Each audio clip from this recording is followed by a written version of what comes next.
Malampos gikandak sa Malaybalay City ang Kapihan Media Forum niadtong Hulyo 30, 2026 diin gituki ang mga lakang sa lokal nga panggamanan sa pag-atubang sa mga kalamidad ug epekto sa pagbag-o sa klima. Naghatag og mensahe si City Administrator Attorney Ana Marie R. Brigado ug gipasiugda ang importansya sa panagiusa ug kaandam sa komunidad.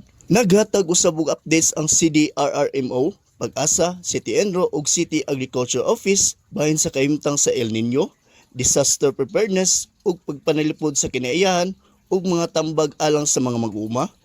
Gipasiugda usab ni Mayor J. Warren R. Pabilaran ang responsableng pangamahanan ug aktibong partisipasyon sa katawhan. Gitapos ang kalihukan, pinaagi sa open forum uban ang media partners nga nakatampo sa pagpaambit sa tukmang impormasyon ug pagpalig-on sa koordinasyon aron mahimong mas andam ug mas lig-on ang Malaybalay City batok sa mga kalamidad.